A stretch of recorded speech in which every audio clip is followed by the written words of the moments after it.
Yo guys, so welcome to a new video. So today is probably a video that I have not been more excited to make. And I guess some of the Fear the Walking Dead trailers, like for season 8, have been really exciting.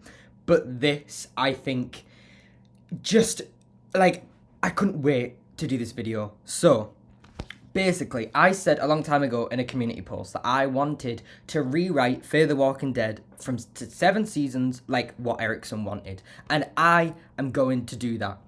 And so I started today and I really thought through all 7 seasons and I have finished season 4 episode 1 and I just really wanted to share it because this is obviously the start of we're not detouring like the rebooted era, we're staying, in my opinion, at least on track.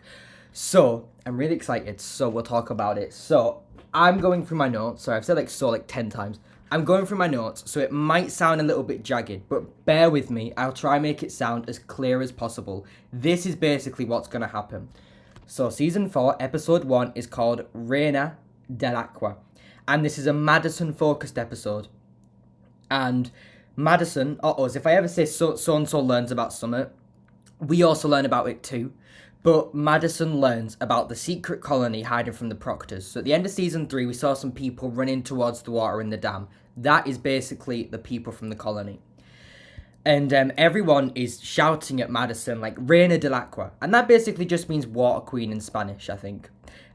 So everyone's repeating that. And they basically say that Madison's saved them or has helped them. Because at bare minimum, this was a colony that we will grow to learn are very weak and needed water. And Madison just arrives with this complete wave of water from the dam. Like, they now have a water source and they are so grateful. So obviously they're calling Madison like Reina del Agua.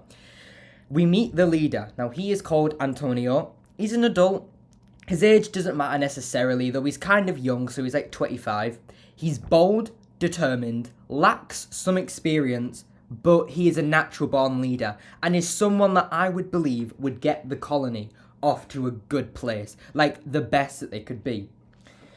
So he basically gives us loads of understanding about the Proctors. A bit we already kind of knew, a bit more details. So basically the Proctors are taking around each area, which we kind of knew that.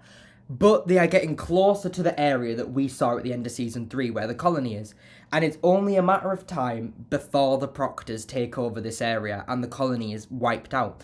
The colony has approximately 50 members, where the Proctors have at least 300, at least. Because they are like a big scheme around Mexico, around the border. And we obviously saw in the bazaar, that's a hugely crowded place. And that was kind of, the Proctors had a big role within the bazaar. That must have had hundreds of people there.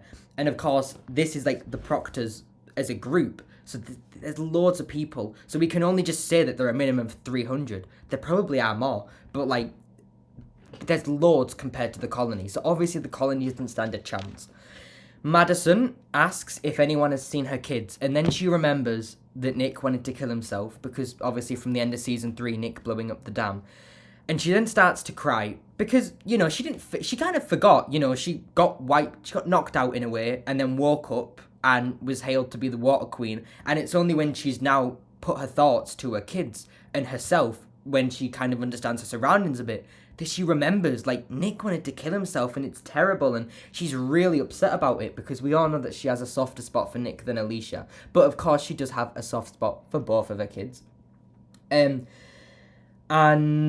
no one has seen anyone, so no Daniel, no Nick, no Strand, no Alicia, none of the Proctors have even showed up. Madison was the only one that was with the dam, so she must have got separated or split up or something happened where Madison went a completely different direction to everybody else, hence when we see her at the end of season 3 alone.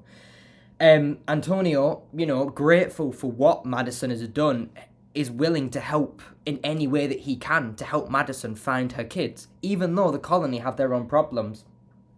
Madison then goes around, meets some more people, and she sees that the people are dehydrated, they're dead skinny, they're struggling. It's completely out of the question that this colony is not even like the one we saw in season 2, like the Colonia. This is a complete, like, hanging on by the threads because they are so scared and have been so deprived because of what the dam restrictions, the proctors around the area, like, they are in dire trouble. Madison's enraged by this, rightly so. So she decides that she's going to basically make a difference. We then meet, when Madison's going around meeting people, like, around the colony, we meet a specific soldier called Joseph. And Joseph is, like, the main leader, the main soldier of the colony. And he basically puts things into, like, the biggest perspective about the colony. He thanks Madison for getting them water because everyone was dying and suffering. And he's thankful because they're hoping that when the proctors find them, that they will mercifully kill everyone. But if they, if they didn't have water, they would have suffered, been dehydrated, and slowly died. And he's thankful that they're still going to die, but just not in a suffering way.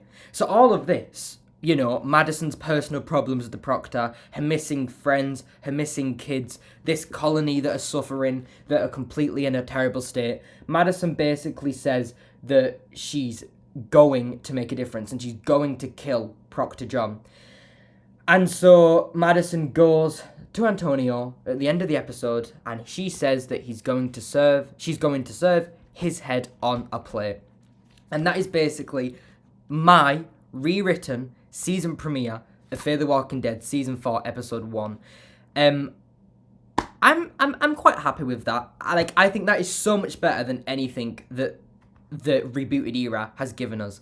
And I think it feels similar to season 3. Obviously it's its own season, but it needs to feel similar.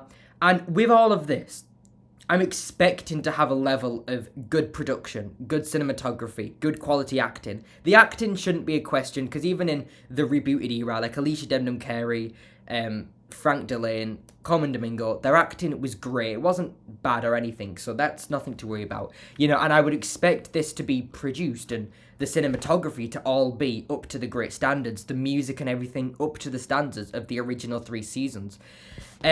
Next time I do this, I do want to do the whole of the season 4, but I just thought to share the first episode of what is upcoming, I really wanted to do that. So I hope you liked it. I hope it was a different perspective and one that you would think about, that possibly when I finish with season 4, you might think about it and think that was so much better than what we got. Because, I'm not detouring. I'm going straight in the right direction that the show should have taken. So thank you for watching, and I will see you all next time.